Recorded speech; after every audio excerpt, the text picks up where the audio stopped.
కానీ మీరందరూ చూస్తున్నారు, మొన్న లక్ష్మణ్ కుమార్ గారు వారు ఎవరో వారికి బట్కాయించి వారికి ఏదో విషయం నింపి కావాలని నా మీద విమర్శలు చేస్తారు.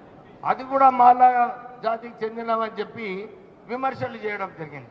అక్కడ అందరు చూస్తున్నారు, టీవీలో చూస్తున్నారు, అందరు చూస్తున్నారు. నేను నా ఫోన్ చూసుకుంటున్నాను.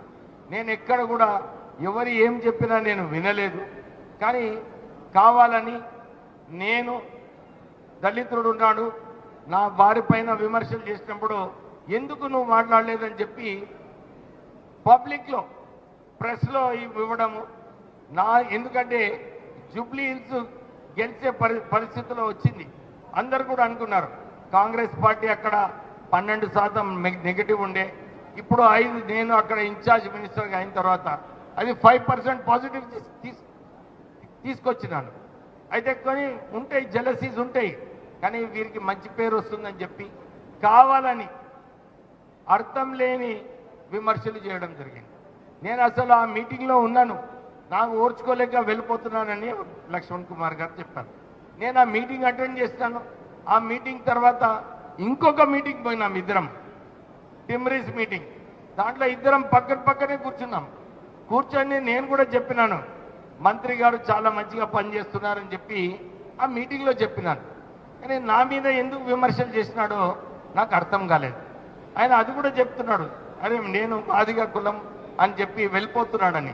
అంటే ఈ తప్పుడు ప్రచారం ఎందుకు చేయాలి? నేను ఉన్నాను అక్కడ, అందరు చూస్తున్నారు, టీవీలలో చూస్తున్నారు. అన్ని మంత్రిగా ఉన్నటువంటి పెద్దలు వివేక్ గారు నిజామాబాద్ మాలల మా కుల బాంధవుల యొక్క ఆత్మీయ సమ్మేళనం వేసి మా పేరు తీసుకొని మాట్లాడడం జరిగింది. అత్యంత బాధాకరం. ఎందుకంటే ఆ రోజు జరిగినటువంటి సంఘటన అనేది వారి పెద్దలు వెంకటస్వామి గారి యొక్క జన్మదిన కార్యక్రమంలో పాల్గొని నేను అక్కడ ఉన్నటువంటి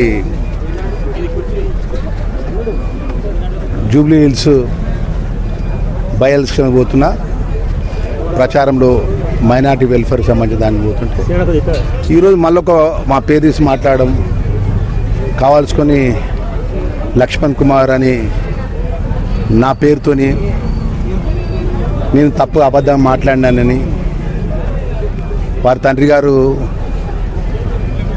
నాకు టికెట్ ఇచ్చిందని మాట్లాడడం. సరే, ఏదైనా కూడా అఖిల భారత కాంగ్రెస్ పార్టీ నాయకత్వం మల్లికార్జున ఖార్గే గారు, రాహుల్ గాంధీ గారు, మన పిసిసి అధ్యక్షులు ముఖ్యమంత్రి గారి నేతృత్వం లోపల రేపు ఉప ఎన్నికలు ఉన్నాయి. రేపు స్థానిక ఎన్నికలు ఉన్నది. పార్టీ బలోపేతంగా, పార్టీ ముఖ్యం అందరికంటే, మనందరికంటే పార్టీ ముఖ్యం. మనం రాష్ట్ర ప్రభుత్వం నడిపే వాళ్ళం, క్యాబినెట్లో ఉన్నాం. కాంగ్రెస్ పార్టీలో ప్రజలను ఆశీర్వదించారు. సరే, మన మధ్యలో ఏదైనా ఉంటే సరే, నేను తప్పు మాట్లాడినా మీరు ఒప్పు మాట్లాడినా అనేది మన పార్టీ ఇంటర్నల్గా కూర్చొని మాట్లాడితే బాగుండేది.